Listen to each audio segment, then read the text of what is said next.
उमराव जान अदा, episode number 19। कभी कभी ख्वाबो ख्याल की तरह बचपन की बातें याद आ जाती हैं और उसके साथ ही दिल में एक जोश सा पैदा होता है। मगर इंतज़ाए सल्तनत, गदर, बिरजीस कद्र, ये सब सानिहे आँखों के सामने गुजर चुके हैं। कलेजा पत्थर का हो गया है। माँ बाप के तसव्वुर के साथ ही ये ख्याल आता है कि खुदा जाने अब कोई ज़िंदा भी हो या ना हो, और अगर हो तो उनको मुझसे क्या मतलब। वो और आलम में होंगे, मैं और आलम में हूँ। खून का जोश सही, मगर कोई गैरतदार आदमी मुझसे मिलना गवारा न करेगा। अब उनसे मिलने की कोशिश करना उनको रंज देना है। घर का ख्याल आते ही वो बातें याद आ जाती थीं। फिर तबीयत और तरफ मुतवज्जा हो जाती थी। लखनऊ की याद अक्सर सताती थी, मगर जब इंकलाब का ख्याल आता था दिल भर जाता था। अब वहाँ कौन है, किसके लिए जाऊँ? खानम जीती हैं तो क्या हुआ, उनसे अब क्यों कर बनेगी, वही अगली हुकूमत जताएंगी। मुझे अब उनकी क़ैद में रहना किसी तरह मंजूर न था। जो माल मीर साहब की बहन के पास अमानत था वो अब क्या मिलेगा? तमाम लखनऊ लुट गया, मीर साहब का घर भी लुट गया होगा। इसका अब ख्याल ही बेकार है। अगर नहीं लुटा तो भी उसकी ज़रूरत ही क्या है? मेरे हाथ गले जो कुछ मौजूद है वो क्या कम है? एक दिन कमरे पर बैठी हूँ, एक साहब शरीफाना सूरत अधेड़ तशरीफ़ लाए। मैंने पान बना के दिया, हुक्का भरवा दिया। हालात दरियाफ्त करने पर मालूम हुआ कि बहू बेगम साहिबा के अजीज़ों में से हैं। वसीक़ा पाते हैं। मैंने बातों बातों में मकबरे की रोशनी की तमहीद उठा के पुराने मुलाजिमों का जिक्र छेड़ा। मैं, अगले नौकरों में अब कौन कौन रह गया है? नवाब साहब, अक्सर मर गए, नए नए नौकर हैं। अब वो कारखाना ही नहीं रहा, बिल्कुल नया इंतज़ाम है। मैं, अगले नौकरों में एक बूढ़े जमादार थे। नवाब, हाँ थे, तुम उन्हें क्या जानो? मैं, गदर से पहले मैं एक मर्तबा मुहर्रम में फैज़ाबाद आई थी। मकबरे पर रोशनी देखने गई थी, उन्होंने मेरी बड़ी खातिर की थी। नवाब, वही जमादार ना जिनकी एक लड़की निकल गई थी? मैं, मुझे क्या मालूम। दिल में, हाय, अफसाना अब तक मशहूर है। नवाब, यूं तो कई जमादार थे और अब भी हैं, मगर रोशनी वगैरह का इंतज़ाम गदर से पहले वही करते थे। मैं, एक लड़का भी उनका था। नवाब, तुमने लड़के को कहाँ देखा? मैं, उस दिन उनके साथ ही था। ऐसी शक्ल भी मिलते कम देखी है, बिन कहे मैं पहचान गई थी। नवाब, जमादार गदर से पहले ही मर गए, वही लड़का उनकी जगह नौकर है। इसके बाद बात के टालने के लिए मैंने और कुछ हालात इधर उधर के पूछे। नवाब साहब ने सोज़ पढ़ने की फरमाइश की। मैंने 2 सोज़ सुनाए, बहुत महजूज हुए। रात कुछ ज़्यादा आ गई थी, घर तशरीफ़ ले गए। बाप के मरने का हाल सुन के मुझे बहुत रंज हुआ। उस दिन रात भर रोया कि दूसरे दिन बेइख्तियार जी चाहा कि भाई को जाके देख आऊं। 2 दिन के बाद एक मुजरा आ गया, इसकी तैयारी करने लगी। जहाँ का मुजरा आया था वहाँ गई। मोहल्ले का नाम याद नहीं। मकान के पास एक बहुत बड़ा पुराना सा इमली का दरख्त था, उसी के नीचे नमगीरा ताना गया था। गिर्द कनातें थीं, बहुत बड़ा मजमा, मगर लोग कुछ ऐसे ही वैसे थे। कनातों के पीछे और सामने खपरेलों में औरतें थीं। पहला मुजरा कोई 9 बजे शुरू हुआ, 12 बजे तक रहा। उस मकाम को देख के वहशत सी होती थी। दिल उमड़ा चला आता था कि यही मेरा मकान है। ये इमली का दरख्त वही है जिसके नीचे मैं खेला करती थी। जो लोग महफिल में शरीक थे उनमें से बाज़ आदमी ऐसे मालूम होते थे जैसे मैंने इनको कहीं देखा है। शुबा मिटाने के लिए मैं कनातों के बाहर निकली। घरों की कता कुछ और ही हो गई थी। उससे ख्याल हुआ कि शायद ये वो जगह ना हो। एक मकान के दरवाज़े को गौर से देखा कि दिल को यकीन हो गया था कि यही मेरा मकान है। जी चाहता है कि मकान में घुसी चली जाऊं, माँ के कदमों पर गिरूं, वो गले लगा लेंगी। मगर जुर्रत न होती थी, इसलिए कि मैं जानती हूँ कि देहात में रंडियों से परहेज़ करते हैं। दूसरे, बाप भाई की इज्जत का ख्याल था। नवाब साहब की बातों से मालूम हो चुका था कि जमादार की लड़की का निकल जाना लोगों को मालूम है। फिर जी कहता था कि हाय क्या गज़ब है, सिर्फ़ एक दीवार की आड़ है, उधर मेरी अम्मा बैठी होंगी और मैं यहाँ उनके लिए तड़प रही हूँ। एक नज़र सूरत देखना भी मुमकिन नहीं, क्या मजबूरी है। इसी उधेड़बुन में थी कि एक औरत ने आके पूछा, तुम ही लखनऊ से आई हो? मैं, हाँ। अब तो मेरा कलेजा हाथों उछलने लगा। औरत, अच्छा तो इधर चली आओ, तुम्हें कोई बुलाता है। मैं, अच्छा कह के उसके साथ चली। एक एक पाँव गोया 100 मन का हो गया था। कदम रखती कहीं थी, पड़ता कहीं था। वो औरत उस मकान के दरवाज़े पर मुझको ले गई जिसे मैं अपना मकान समझे हुई थी। उस मकान की ड्योढ़ी में मुझको बिठा दिया। अंदर के दरवाज़े पर टाट का पर्दा पड़ा हुआ था। उसके पीछे 2-3 औरतें आके खड़ी हुईं। एक, लखनऊ से तुम ही आई हो? मैं, जी हाँ। दूसरी, तुम्हारा नाम क्या है? मैं, जी में तो आया कि कह दूं अमीरन, मगर दिल थाम के उमराव जान। पहली, तुम्हारा वतन ख़ास लखनऊ है? मैं, आंखों से आंसू बराबर जारी थे, बमुश्किल जवाब दिया, जी हाँ। दूसरी, क्या तुम ज़ात की पुतरिया हो? मैं, ज़ात की पुतरिया तो नहीं हूँ, तकदीर का लिखा पूरा करती हूँ। पहली, खुद रो के, अच्छा तो रोती क्यों हो? आखिर कहो फिर तुम कौन हो? मैं, आंसू पोंछ के, क्या बताऊँ कौन हूँ, कुछ कहते बन नहीं पड़ता। इतनी बातें मैंने बहुत दिल संभाल के की थीं। अब बिल्कुल ताबे ज़ब्त न थी, सीने में दम रुकने लगा था। इतने में 2 औरतें पर्दे के बाहर निकलीं। एक के हाथ में चिराग था। उसने मेरे मुंह को हाथ से थाम के कान की लो के पास गौर से देखा और ये कह के दूसरी को दिखाया और कहा, क्यों, हम न कहते थे कि वही है? दूसरी, हाय मेरी अमीरन, कह के लिपट गई। दोनों माँ बेटियाँ चीखें मार मार के रोने लगीं, हिचकियाँ बन गईं। आखिर 2 औरतों ने हमें आके छुड़ाया। इसके बाद मैंने अपना सारा किस्सा दोहराया। मेरी माँ बैठी सुना की और रोया की। बाकी रात हम दोनों वहीं बैठे रहे। सुबह होते मैं रुखसत हुई। माँ ने चलते वक्त जिस हसरत भरी निगाह से मुझे देखा था, वो निगाह मरते दम तक मुझे न भूलेगी। मगर मजबूरी, रोज़े रोशन न होने पाया था कि सवार होकर अपने कमरे पर चली आई। दूसरा मुजरा सुबह को होता, मगर मैंने घर पर आके कुल रुपया मुजरे का वापस कर दिया और बीमारी का बहाना कहला भेजा। दूल्हा के बाप ने आधा रुपया फेर दिया। उस दिन दिन भर जो मेरा हाल रहा, खुदा ही पर खूब रोशन है। कमरे के दरवाजे बंद करके दिन भर पड़ी रोया की। दूसरे दिन शाम को कोई 2 घड़ी रात गए एक जवान सा आदमी, सांवली रंगत, कोई 20-22 का सिन, पगड़ी बांधे सिपाहियों की ऐसी वर्दी पहने मेरे कमरे पर आया। मैंने हुक्का भरवा दिया।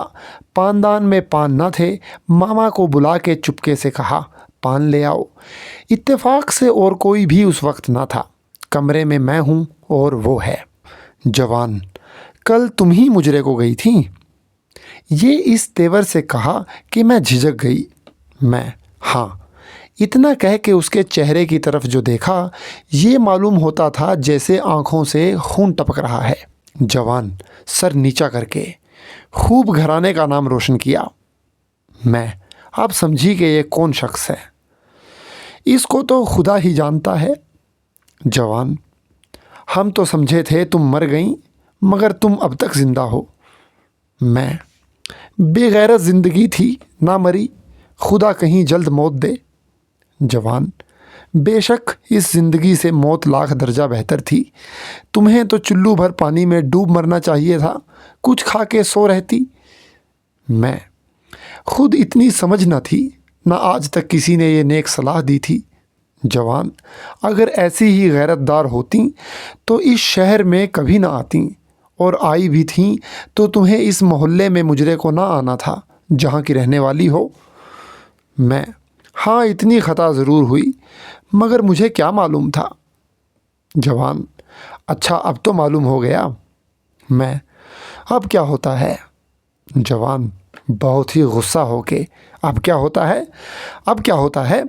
अब छुरी कमर से निकाल के मुझ पर झपटा, दोनों हाथ पकड़ के गले पर छुरी रख दी। ये होता है। इतने में मामा बाजार से पान लेके आई। उसने जो ये हाल देखा लगी चीखने, अरे दौड़ो, बीवी को कोई मारे डालता है। जवान छुरी गले से हटा के हाथ छोड़ दिए। औरत को क्या मारूं, और औरत भी कौन, बड़ी। इतना कह के दहाड़े मार मार के रोने लगा। मैं पहले ही से रो रही थी। जब उसने गले पर छुरी रखी थी, जान के खौफ से एक खचका सा कलेजे पर पहुंचा था, उससे दम बखुद हो गई थी। जब वो छोड़कर रोने लगा, मैं भी रोने लगी। मामा ने दो एक चीखें मारी थीं। जब उसने ये हाल देखा, कुछ चुप सी हो रही। उधर मैंने इशारे से मना किया, एक किनारे खड़ी हो गई। जब दोनों खूब रोध हो चुके, जवान हाथ जोड़ के, अच्छा तो इस शहर से कहीं चली जाओ। मैं, कल चली जाऊंगी, मगर एक मर्तबा माँ को और देख लेती। जवान, बस अब दिल से दूर रखो, मुआफ़ करो। कल अम्मा ने तुम्हें घर पर बुला लिया, मैं न हुआ, नहीं तो उसी वक्त वारा नियारा हो जाता। मोहल्ले भर में चर्चे हो रहे हैं। मैं, तुमने देख लिया, जान से तो मैं डरती नहीं, मगर हाय तुम्हारी जान का ख्याल है। तुम अपने बच्चों पर सलामत रहो। खैर, अगर जीते रहे तो कभी न कभी खैर व आफियत सुन ही लिया करेंगे। जवान, बराए खुदा किसी से हमारा जिक्र न करना। मैं, अच्छा। वो जवान तो उठ के चला गया। मैं अपने गम में मुब्तला थी। मामा ने और जान खाना शुरू की। मामा, ये कौन थे। मैं, रंडी के मकान पर हज़ारों आदमी आते हैं, कोई थे, तुम्हें क्या। बाहर तोर मामा को टाल दिया। रात सो रही। सुबह को उठ के लखनऊ के चलने की तैयारी की। शामों शाम शिक्रम किराया करके रवाना हो गई। लखनऊ में आकर खानम के मकान में उतरी। वही चौक, वही कमरा, वही हम हैं। अगले आने वालों में से कुछ लोग कलकत्ता चले गए थे, कुछ और शहरों में निकल गए थे। शहर में नया इंतज़ाम, नए कानून जारी थे। आसिफुद्दौला के इमाम बाड़े में अब किला था। चारों तरफ घुस बने हुए थे। जा बजा चौड़ी चौड़ी सड़कें निकल रही थीं। गलियों में खरंजे बनाए जाते थे। नाले नालियाँ साफ़ की जाती थीं। गरज के लखनऊ अब और ही कुछ हो गया था। मैं 2-4 महीना खानम के मकान पर रही। उसके बाद बालताइफुल हील एक अलहदा कमरा लेकर रहना शुरू किया। ज़माने के इंकलाब के साथ खानम की तबीयत भी कुछ बदल गई थी। मिजाज में एक किस्म की बेपरवाही सी आ गई थी। जो रंडियाँ निकल के अलहदा हो गई थीं, उनका तो ज़िक्र क्या, जो साथ रहती थीं उनके रुपए पैसे से भी कोई वास्ता व गरज ना थी। मेरा अलहदा हो जाना भी कुछ उनके मिजाज के ख़िलाफ़ ना गुज़रा। दूसरे तीसरे दिन मैं जाती थी, सलाम करके चली आती थी।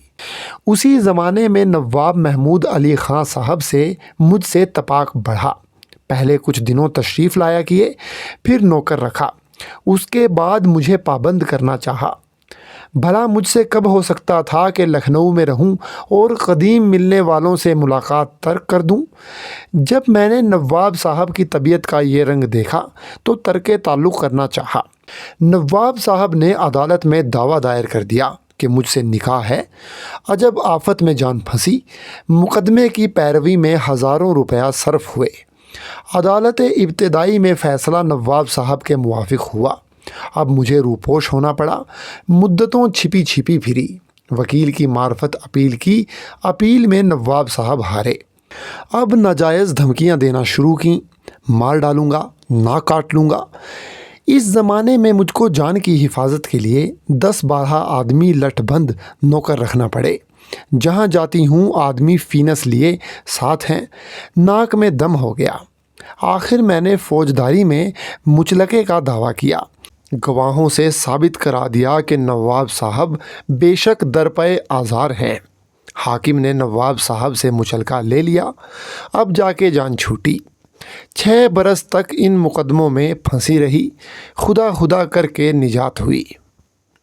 جس زمانے میں نواب صاحب سے مقدمہ لڑ رہا تھا، ایک صاحب اکبر علی خان نامی، مختار پیشہ، چلتے پرزے، آفت کے پرکالے، ناجائز کارروائیوں میں مشاق، جال سازی میں استاد، جھوٹے مقدمات بنانے میں وحید عصر، عدالت کو دھوکہ دینے میں یکتائے زمانہ، میری طرف سے پیروکار تھے۔